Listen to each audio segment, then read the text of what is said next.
بسم اللہ الرحمن الرحیم۔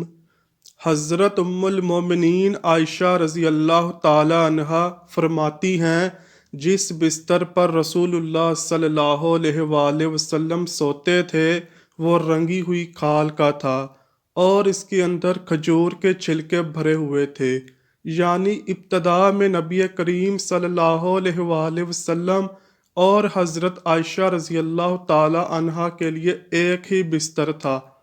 علماء کرام اس کی دلیل کے طور پر وہ حدیث پاک بیان کرتے ہیں کہ جب حضرت عائشہ سے پوچھا گیا کہ جب آپ کو حیض آ جاتا تھا تو کیا رسول اللہ صلی اللہ علیہ وآلہ وسلم آپ کو اپنے ساتھ سلاتے تھے؟ آپ نے جواب دیا، ہاں، جب میں اپنے اوپر تہبند کس لیتی تھی۔ ان دنوں ہمارے پاس صرف ایک ہی بستر ہوتا تھا۔ جب اللہ عز و جل نے مجھے دوسرا بستر عطا کیا تو میں رسول اللہ صلی اللہ علیہ وآلہ وسلم سے علیحدہ ہو جاتی۔ پھر کچھ وقت گزرنے کے بعد سیدہ عائشہ نے اپنے گھر میں مزید تکیے بھی بنا لیے تھے۔ اس کی تفصیل میں آپ بیان کرتی ہیں کہ میرے گھر تصویروں والا کپڑا تھا، میں نے اسے اپنے گھر کے اندر ایک کونے میں لٹکایا ہوا تھا۔ رسول اللہ صلی اللہ علیہ وآلہ وسلم اس کی طرف منہ کر کے نماز پڑھتے تھے۔ پھر ایک روز آپ صلی اللہ علیہ وآلہ وسلم نے فرمایا، اے عائشہ، تم اسے میرے آگے سے ہٹا دو۔ بس میں نے اسے اتارا اور اس کے تکیے بنا لیے۔ دوستو، حضرت ام المومنین عائشہ صدیقہ رضی اللہ تعالی عنہا نے نبی اکرم صلی اللہ علیہ وآلہ وسلم کی رفاقت میں تقریباً 8 سال 5 ماہ بسر کیے۔ اس تمام عرصے میں آپ کی رسول اللہ صلی اللہ علیہ وآلہ وسلم سے محبت لازوال و بے مثال تھی، یہاں تک کہ خود نبی کریم صلی اللہ علیہ وآلہ وسلم بھی آپ سے بے حد محبت فرماتے۔ آپ کا حجرہ مبارکہ مسجد نبوی کے مشرقی جانب تھا اور اس کا دروازہ مسجد نبوی کے اندر مغربی جانب کھلتا تھا، گویا کہ مسجد نبوی ان کے گھر کا صحن بن گئی تھی۔ کمرے کی چوڑائی 6 یا 7 فٹ تھی، جس کے دیواریں پتھروں سے بنائی گئی تھیں اور اس کی چھت کھجور کی ٹہنیوں سے بنی ہوئی تھی۔ چھت اتنی پست تھی کہ جو بھی کھڑا ہوتا اس کا سر اسے چھو لیتا۔ بارش سے بچاؤ کے لیے بالوں سے بنے ہوئے چیتڑوں سے ڈھانپی گئی تھی۔ مسجد کے دروازے کا ایک ہی طاق تھا جو ارر یا ساگوان کی لکڑی کا بنا ہوا تھا۔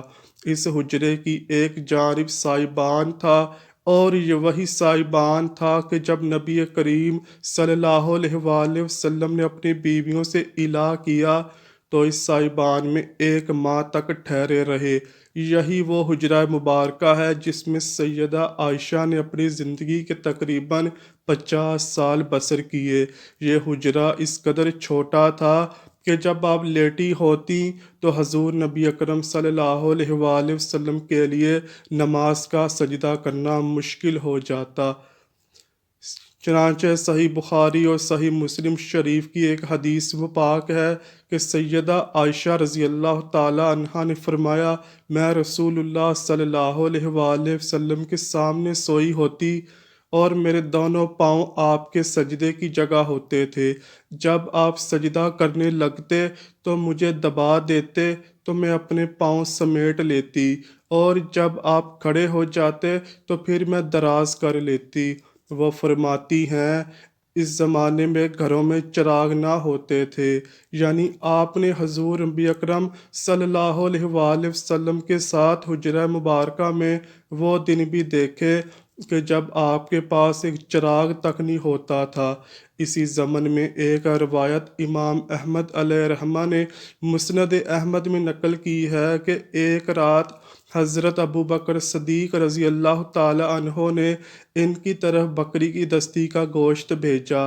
حضرت عائشہ رضی اللہ تعالی عنہ نے اسے پکڑا اور رسول اللہ صلی اللہ علیہ وآلہ وسلم نے اسے کاٹا۔ آپ فرماتی ہیں، یہ کام چراغ کے بغیر ہوا۔ پوچھا گیا، اے ام المومنین، چراغ کے بغیر کیسے ممکن ہوا؟ آپ نے کہا اگر چراغ کے لیے تیل ہوتا تو ہم اسے بطور غذا استعمال کر لیتے، یعنی آپ کے پاس چراغ اگر تھا بھی تو اس کو جلانے کے لیے تیل موجود نہ تھا۔ دوستو، ان تمام گھریلو مشکلات کے باوجود حضرت عائشہ رضی اللہ تعالیٰ عنہ رسول اللہ صلی اللہ علیہ وآلہ وسلم کی خدمت کرتیں اور آپ صلی اللہ علیہ وآلہ وسلم کی تمام ضروریات زندگی کا مکمل لحاظ رکھتی تھیں، یہاں تک کہ مسواک دھوتیں اور اپنے مخصوص ایام میں جب نبی اکرم صلی اللہ علیہ وآلہ وسلم مسجد میں اعتکاف بیٹھے ہوتے تب بھی آپ ہی حضور صلی اللہ علیہ وآلہ وسلم کے بالوں میں کنگھی کرتیں، اور یہی نہیں بلکہ آپ نبی کریم صلی اللہ علیہ وآلہ وسلم کی قربانی کے جانوروں کے پٹے بناتی تھیں۔ آپ خود تکلیف برداشت کرتیں مگر رسول اللہ صلی اللہ علیہ وآلہ وسلم کے آرام کا حد درجہ خیال رکھتی تھیں۔ اس کی عمدہ مثال خیبر سے واپسی کے دوران اس رات کی ہے جس میں سیدہ عائشہ رضی اللہ تعالیٰ عنہا کا ہار گم ہو گیا تھا۔ لشکر والے ان کا ہار تلاش کرنے کی وجہ سے بر وقت کوچ نہ کر سکے اور رسول اللہ صلی اللہ علیہ وآلہ وسلم ان کی ران پر سر مبارک رکھ کر سو گئے۔ جب حضرت ابو بکر صدیق رضی اللہ تعالیٰ عنہ کو حقیقت کا علم ہوا تو وہ آئے اور سیدہ کے پہلوں میں لاٹھی چبو کر انہیں ڈانٹنے لگے، لیکن اس کے باوجود حضرت ام المومنین نے اپنی جگہ سے حرکت اس لیے نہ کی کہ کہیں رسول اللہ صلی اللہ علیہ وآلہ وسلم کے آرام میں خلل واقع نہ ہو جائے۔ حضرت عائشہ حضور صلی اللہ علیہ وآلہ وسلم کے لیے زیب و زینت کا اہتمام بھی کرتی تھیں تاکہ آپ کا انداز حضور کو پسند آ جائے اور آپ خوش ہو جائیں۔ آپ فرماتی ہیں ایک بار رسول اللہ صلی اللہ علیہ وآلہ وسلم میرے پاس آئے تو میں نے اپنے ہاتھ میں چاندی کے چھلے پہنے ہوئے تھے۔ آپ نے دیکھ کر فرمایا اے عائشہ یہ کیا ہے؟ میں نے عرض کیا میں نے انہیں اس لیے پہنا ہے تاکہ آپ کو اچھے لگیں۔ حضرت عائشہ رضی اللہ تعالیٰ عنہا نے نہ صرف خود اپنے حضور صلی اللہ علیہ وآلہ وسلم کے لیے زیب و زینت اختیار کی بلکہ عورتوں کو بھی اس کی نصیحت کی اور فرمایا اگر تم خاوند والی ہو تو اپنی آنکھیں خوب صاف کرو اور انہیں جتنا بھی خوبصورت بنا سکتی ہو بنا لو۔ حضرت ام المومنین نبی اکرم صلی اللہ علیہ وآلہ وسلم کی قربت کو بہت پسند کرتی تھیں، حتیٰ کہ اپنی باری کے دن میں کسی اور پر ہرگز ایثار نہ کرتیں۔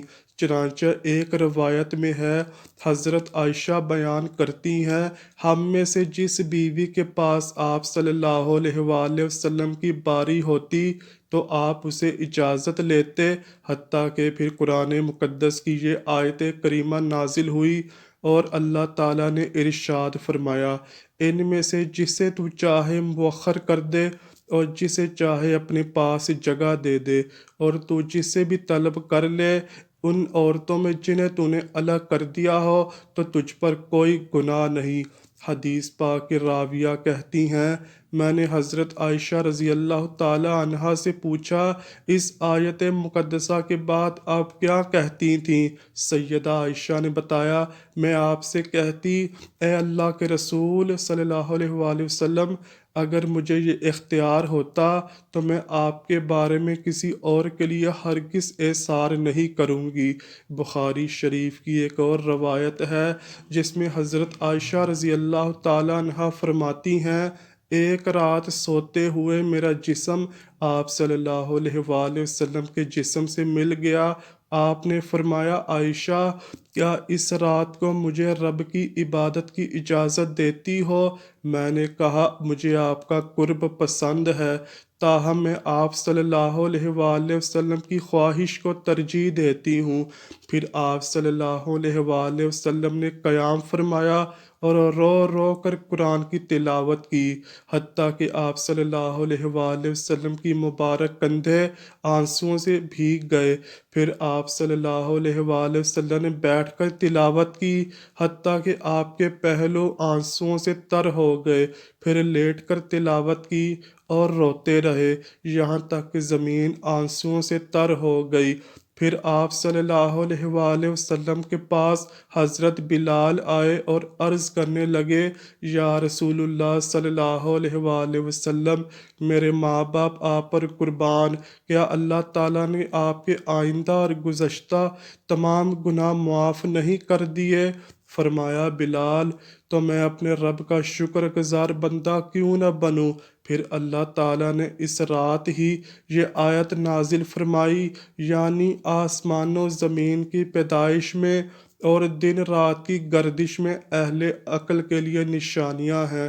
جو اللہ کا ذکر کرے، بیٹھے اور لیٹے اور ہر حال میں بجا لائے، اور وہ زمین و آسمان کی پیدائش پر غور و فکر کرتے ہیں اور کہتے ہیں، اے ہمارے پروردگار، تو نے یہ سب کچھ باطل پیدا نہیں کیا، تو پاک ہے، ہمیں آگ کے عذاب سے نجات عطا فرما۔ دوستو، بے شک اللہ تعالیٰ نے یہ سب کچھ باطل پیدا نہیں کیا۔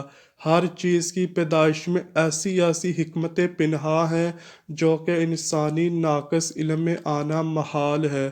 دعا ہے اللہ عز و جل ہمیں دین اسلام کی صحیح سمجھ بوجھ عطا فرمائے اور ہمیں کامل ایمان کی دولت نصیب فرمائے، آمین یا رب العالمین۔